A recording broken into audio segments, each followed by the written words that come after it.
Welcome friends, প্রত্যেককে স্বাগত আমাদের ইউটিউব চ্যানেলে। যে সমস্ত ভিউয়ার্সরা প্রথমবার চ্যানেলটি দেখছেন তারা অবশ্যই চ্যানেলটি সাবস্ক্রাইব করে দেবেন এবং চ্যানেলের পাশে থাকা বেল আইকনটি প্রেস করবেন যাতে এই ধরনের খবরাখবর সবচেয়ে আগে সবচেয়ে দ্রুত আপনাদের কাছে পৌঁছে যায়। তো আজকে যে বিষয় নিয়ে কথা বলবো সেটা হচ্ছে 42,949-এর যে 5% অ্যাডিশনাল প্যানেল মামলা, সেই মামলায় কিন্তু একটা মেগা আপডেট রয়েছে। আপনারা জানেন বর্তমানে 2009 সালে বিভিন্ন ডিস্ট্রিক্টের ক্ষেত্রে একটি নিয়োগ প্রক্রিয়া কিন্তু শুরু করে দিয়েছে কোর্ট একটি ডিরেকশন দিয়েছে, তার বেসিসে কিন্তু প্রত্যেকটা ডিপিএসসি, যে ডিপিএসসিগুলোকে অর্ডার করা হচ্ছে তারা কিন্তু সেই অর্ডারগুলো কমপ্লাই করে এই মুহূর্তে কিন্তু নিয়োগ দিচ্ছে। অর্থাৎ দুর্নীতিটাকে আর ভিতর থেকে উপরে না ফেলে সেখানে শুধুমাত্র পিটিশনারদের চাকরি দেওয়ার রাস্তায় কিন্তু হাঁটছে। 5% মামলা আমরা গত ভিডিওতে আমরা বলেছিলাম যে এর অন্যথা কিছু হবে না এবং সেখানে পিটিশনের ভিত্তিক রায় হতে চলেছে। কেন সেটার ব্যাখ্যা আজকে এই ভিডিওতে তো অবশ্যই রাখছি, এবং মেগা আপডেট কী আছে এবং পর্ষদের চূড়ান্ত এফিডেভিট আজই জমা হওয়ার সম্ভাবনা কেন রয়েছে সে বিষয় নিয়ে আলোচনা করব। তার সাথে এই মামলার কাট অফ ডেট মোটামুটি কিন্তু ঠিক হয়ে গেল। এই কাট অফ ডেট ঠিক হওয়া মানে কিন্তু যে সমস্ত পিটিশনাররা সার্টেন টাইম, যেটা বলবো এই ভিডিওতে অলরেডি আমরা আলোচনা করব, সেই ডেটের আগে যাদের মামলাগুলো করা আছে তাদের পক্ষে কিন্তু খুবই সুবিধাজনক হবে। তো চলুন শুরু করা যাক। তো দেখুন এখানে কেস টাইপ এখানে লেখা আছে, সেক্ষেত্রে কেস নাম্বার WPA 23,798/2022 হচ্ছে মামলার কেস নাম্বার। সেই মামলাটা ফার্স্ট হিয়ারিং ডেট হচ্ছে 9 নভেম্বর 2022। তো নেক্সট ডেট অফ হিয়ারিং কবে রয়েছে না 6 মে। আমরা দাঁড়িয়ে আছি 3রা মে। মামলাটা জাস্ট শনি রবি গেলেই সোমবার মামলাটা কিন্তু উঠছে। তো 6 মে এই মামলা উঠছে। তো main petitioner Rakesh Mondal and others, justice Asha মন্তাসারের কোর্টে কোর্ট নাম্বার 13-তে উঠছে।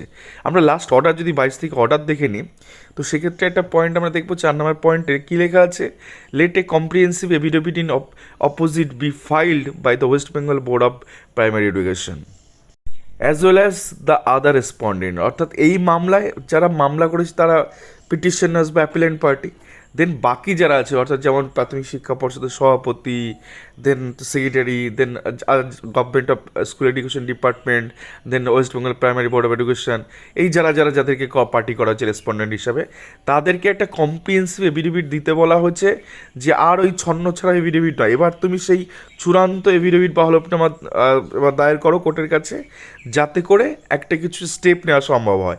গেল এটা বাই এপ্রিল 30, অর্থাৎ 30 এপ্রিলের মধ্যে। দেখুন আজকে আমরা 3 তারিখে দাঁড়িয়েছি, কিন্তু এখনও পর্যন্ত এফিডেভিট জমা হয়নি।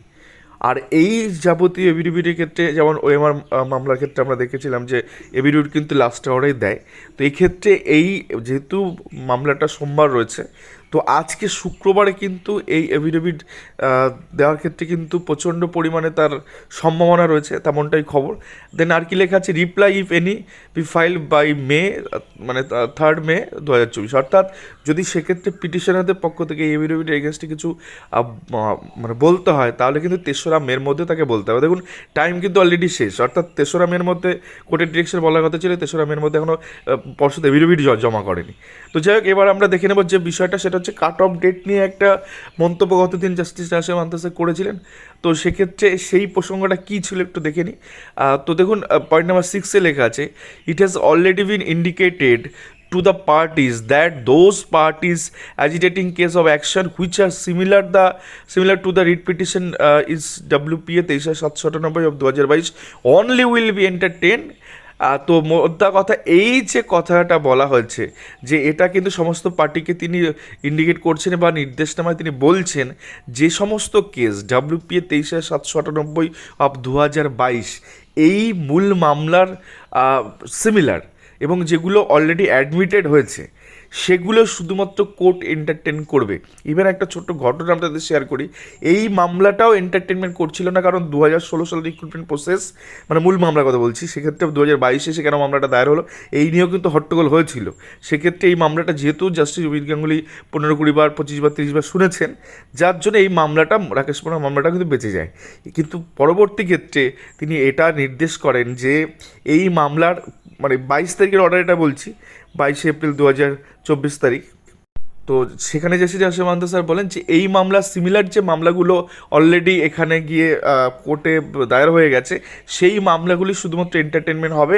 দেন আরও কি লেখা আছে, and independent case of action that would be amount of misjoinder and shall not be entertain. অর্থাৎ এই ছাড়া অন্য কোনো মামলা পরবর্তী ক্ষেত্রে দায়ের যদি হয় তো সেক্ষেত্রে সেই মামলাগুলোর ক্ষেত্রে কোর্ট কিন্তু আর এন্টারটেনমেন্ট করবে না। অর্থাৎ একটা কাট অফ ডেট 22/4/2024 তারিখে পরোক্ষভাবে কিন্তু ঠিক হয়ে গেল। এবং সেক্ষেত্রে পিটিশনার যারা আছেন তারা কিন্তু সেই মামলার সাথে যারা আগে পরে করেছেন তাদের পক্ষে খুবই একটা ভালো খবর এটা, যে এই মামলা পরবর্তী যেমনভাবে নর্থ চব্বিশ পরগনা, মালদা, সাউথ চব্বিশ পরগনা, হাওড়ার ক্ষেত্রে এই ব্যাপারগুলো ঘটছে, সিমিলার কিন্তু এক্ষেত্রে ঘটবে। কারণ কোর্ট কিন্তু আর বেশি দিন অপেক্ষা করবে না, খুব দ্রুত কিন্তু এটার একটা স্টেপ নেবেন। এবং সেক্ষেত্রে চূড়ান্ত শুনানি হয়তো হয়তো 6 তারিখে হতে পারে। তো 6 তারিখে যদি হয়ে যায় বা সেদিনকে যদি ক্যাপ করে রাখেন, অর্থাৎ রিজার্ভ ফর জাজমেন্ট করে দেন, তো সেক্ষেত্রে পিটিশনের ওয়াইজ হওয়ার দিকে এগোচ্ছে। নাহলে কাট অফ ডেট ঠিক হতো না, নাহলে এই প্রসঙ্গগুলো আসতো না যে অন্য রিট অ্যাপ্লিকেশনগুলো এন্টারটেনমেন্ট করবে না কোর্ট।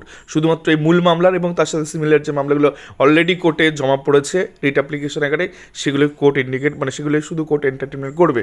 তো যাক, এই ছিল আজকের বড় খবর। এভিডেভিট আজকে জমা হতে চলেছে এবং সেই সাথে একটা কাট অফ ডেটও কিন্তু ঠিক হয়ে গেল। তো আশা করি ভিডিওটা আপনাদের পছন্দ হয়েছে, আর পছন্দ হলে অবশ্যই চ্যানেলকে সাবস্ক্রাইব করুন এবং লাইক, শেয়ার, কমেন্ট করতে ভুলবেন না। আর এই ধরনের ভিডিও পেতে অবশ্যই চ্যানেলটিকে একটু শেয়ার করে দিন। ধন্যবাদ সকলকে।